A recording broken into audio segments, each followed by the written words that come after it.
जगतगुरु रामभद्राचार्य विश्वविद्यालय को हम लोगों ने राज्य शासन का विश्वविद्यालय बना दिया है। अब वह विश्वविद्यालय यहां पर उन्नयन करेगा, विकास की गति को स्पीड बढ़ाएगा। अब चित्रकूट में वह सब कुछ है जिसकी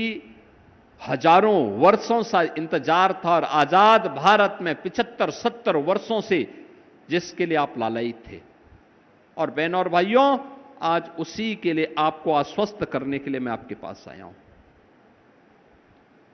हमें कठिनाई हुई, ये कठिनाई इसलिए हुई,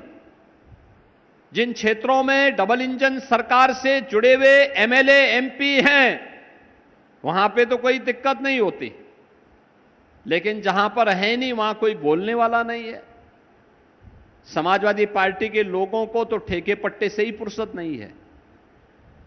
उनको जमीन कब्जा करने से ही फुर्सत नहीं है।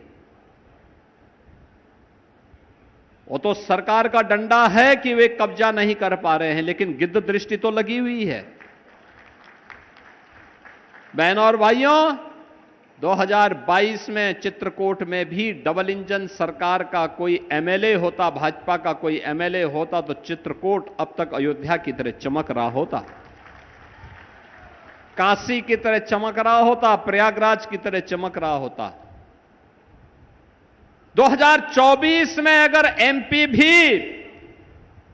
भारतीय जनता पार्टी का जीता होता तो चित्रकूट पूरा जनपद और पूरा ये संसदीय क्षेत्र भी और तेज गति के साथ आगे बढ़ रहा होता।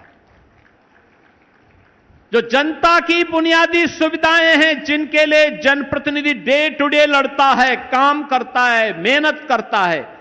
परिश्रम करता है, संघर्ष करता है, वो तभी संभव हो पाता है जब जिस विचारधारा की सरकार हो वहां का एमएलए और एमपी हो, तो विकास के कार्यों में फिर कोई बाधा नहीं बनती।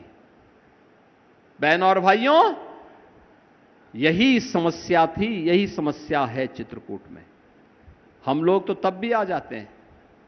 हर महीने मंत्रियों को भेजते हैं, हर महीने यहां की समीक्षा लेते हैं। विकास के कार्यों का रिव्यू करने के लिए मैं स्वयं आया हूं, पीडब्ल्यूडी के मंत्री को लेके आया हूं कि पीडब्ल्यूडी से जुड़े हुए क्या कार्य होने हैं, लालापुर में क्या होना है, राजापुर में क्या होना है, कामतगिरी परिक्रमा के लिए क्या कुछ किया जाना है, मंदाकिनी के तट को और सुंदर कैसे बनाया जा सकता है, करवी के विकास के लिए क्या किया जाना है, चित्रकूट के विकास के लिए क्या होना है, गुप्त गोदावरी के बारे में क्या होना है, और राजापुर और अन्य क्षेत्रों को कैसे हम व्यवस्थित रूप से आगे बढ़ा सकते हैं, इन सब के बारे में